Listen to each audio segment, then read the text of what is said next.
In 1994, Jeff Bezos had what most people would call the American dream. At 30 years old, he was the youngest senior vice president at a prestigious Wall Street investment firm, D.E. Shaw.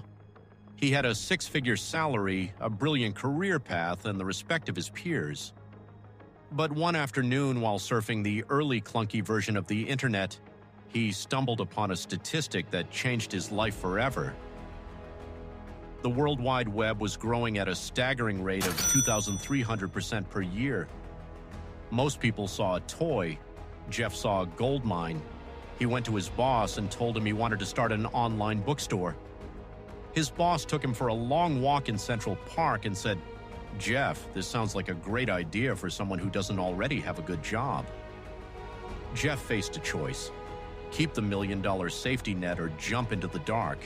He chose the jump. But he didn't do it blindly. He used a mental model that is now legendary, the regret minimization framework. Jeff imagined himself at 80 years old. He looked back at his life and asked, "Would I regret leaving this Wall Street bonus?" The answer was no. Then he asked, "Would I regret not participating in this thing called the internet?" The answer was a resounding yes. With that clarity, he packed his bags, told his wife Mackenzie they were moving, and drove across the country to Seattle. While Mackenzie drove, Jeff sat in the passenger seat typing out his business plan on a laptop. They started in a garage with a desk made out of an old wooden door. They had no fancy servers, no massive warehouse, just a dream and a bell that rang every time someone ordered a book.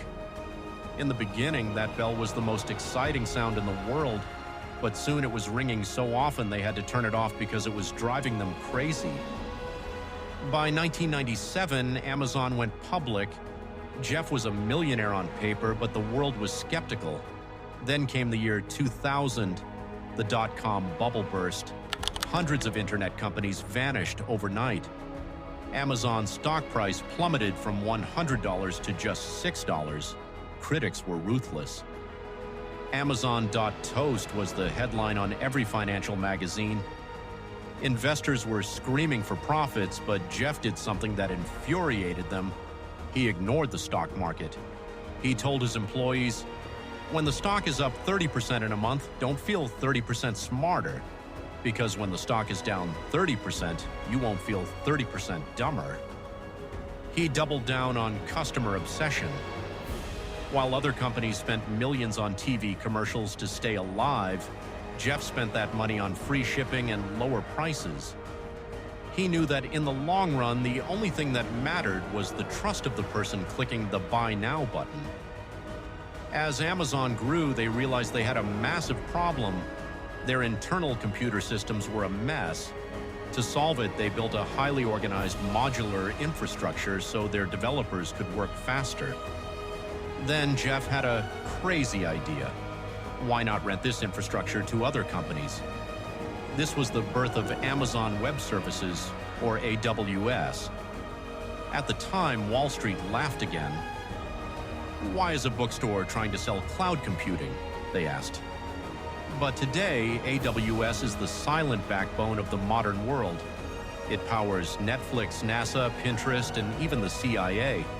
It is the most profitable part of Amazon's entire empire. Without the risk of AWS, Amazon might still just be a retail store. Because of it, they are a global utility.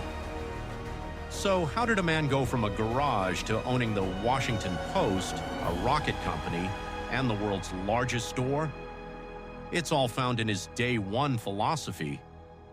In Jeff's world, Day Two is stasis, followed by irrelevance, followed by excruciating, painful decline, followed by death. To stay in Day One, you must never stop experimenting. You must be willing to be misunderstood for long periods of time. Jeff Bezos stepped down as CEO in 2021, but his blueprint remains. He showed the world that a big risk isn't actually a risk if the cost of not doing it is higher. He didn't just build a company, he built a culture of relentless execution. Jeff Bezos took a $200 billion risk so he wouldn't have to live with a what if.